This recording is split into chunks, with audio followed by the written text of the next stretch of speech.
परम आदरणीय प्रधानाचार्य महोदय जी, मुख्य अतिथि महोदय आदरणीय सरपंच साहब, मेरे दादो साहब, सम्माननीय गुरुजनों, गांव से पधारे हुए मेहमानों और प्यारे सहपाठियों। 26 जनवरी को गणतंत्र दिवस के रूप में मनाया जाता है, ये तो हम सबको मालूम है। अब इस लोकतंत्र की राह पर चलते चलते हमारी शिक्षा व्यवस्था किस राह पर आकर खड़ी हो गई है, आज मैं उसके बारे में कुछ निवेदन करना चाहूँगी। हमारे देश में दो तरह की शिक्षा व्यवस्थाएं चल रही हैं, अमीरों के लिए अलग, गरीबों के लिए अलग। अमीरों के लिए प्राइवेट स्कूल, गरीबों के लिए सरकारी स्कूल। मैंने कई बार देखा है, घर पर जब मेहमान आते हैं और पूछने पर हम ये बताते हैं कि सरकारी विद्यालय में पढ़ रहे हैं, तो उनके चेहरे का रिएक्शन, भाव एक अलग तरीके का हो जाता है। तब मुझे बड़ा दुख होता है। उन सभी लोगों से मैं ये निवेदन करना चाहूँगी कि आप बहुत बड़ी गलतफहमी में हैं, क्योंकि शिक्षा का जो स्रोत है, शिक्षा जहाँ से आती है, वो आदरणीय शिक्षक है। शिक्षा ऊंची बिल्डिंगों से, बड़े बड़े गार्डन से, अच्छी बसों में सफ़र करने से या एसी रूमों से शिक्षा नहीं आती है।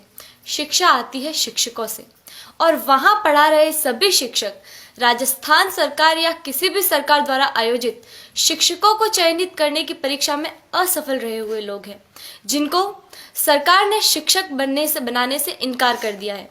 वो सभी लोग वहाँ पढ़ा रहे हैं। हमारा सौभाग्य है कि हम जिस विद्यालय में पढ़ रहे हैं, वहाँ के शिक्षक राजस्थान सरकार द्वारा आयोजित शिक्षकों को चयनित करने की परीक्षा, जिसमें लाखों लोग भाग लेते हैं, उन लाखों लोगों में से चुने हुए शिक्षक हैं, जिनको राजस्थान सरकार ने शिक्षक बनने के योग्य समझा है। हमारा सौभाग्य है कि हमें ऐसे ट्रेंड टीचर पढ़ा रहे हैं। मुझे गर्व है कि हम अच्छे हाथों में हैं। मेरे दादो सा आदरणीय जय सिंह जी देवल यहाँ विराजे हुए हैं, जो मुझे कभी कभी एक बात कहते हैं कि जितने भी IAS, RAS या सरकार के किसी भी उच्च पद पर लगे हुए ऑफिसरों में से ज़्यादातर ऑफिसर्स सरकारी विद्यालयों में पढ़े हुए हैं और सरकारी विद्यालयों से ही उत्तीर्ण हुए हैं। वर्तमान में एक डॉक्टर, एक इंजीनियर, एक वकील, एक बिजनेसमैन, यहाँ तक कि इन विद्यालयों में पढ़ा रहे शिक्षक भी अपने बच्चों को सरकारी विद्यालयों में पढ़ाना नहीं चाहते हैं। आखिर क्या कारण है? इसका कारण है संसाधनों का अभाव। मैं आप गांव वालों से भी एक निवेदन करना चाहूँगी कि कहीं कोई गरबा हो, गणेश चतुर्थी हो, कोई आयोजन हो, कोई आर्केस्ट्रा हो या कहीं धरना देना हो, तो आप लोग हजारों की संख्या में पहुंच जाते हैं और हजारों की तादाद में रुपया खर्च करते हैं, लेकिन इस विद्यालय की तरफ कभी किसी ने झांक कर नहीं देखा।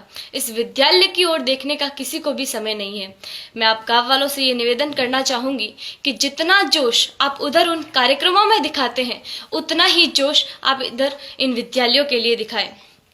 भविष्य में संजोगवश हम सरकारी विद्यालयों में पढ़ रहे छात्रों में से कोई प्रधानमंत्री या और कुछ बन गया, तो सबसे पहले तो हम ये कोशिश करेंगे कि भारत की तमाम सरकारी स्कूलों को एक उच्च स्तर पर ले आए, ताकि वर्तमान भविष्य में भारत में एक ऐसा समय आए कि सभी बच्चे सरकारी विद्यालय में पढ़ रहे होंगे। मुझे जो कहना था वो कह दिया। मैंने जो कहा वो गलत है या सही, मुझे नहीं पता। इसका निर्णय तो आप लोग ही कर सकते हैं। मेरे जो मन में था वो कह दिया। अब मुझे बहुत अच्छा महसूस हो रहा है। जय हिंद, जय भारत।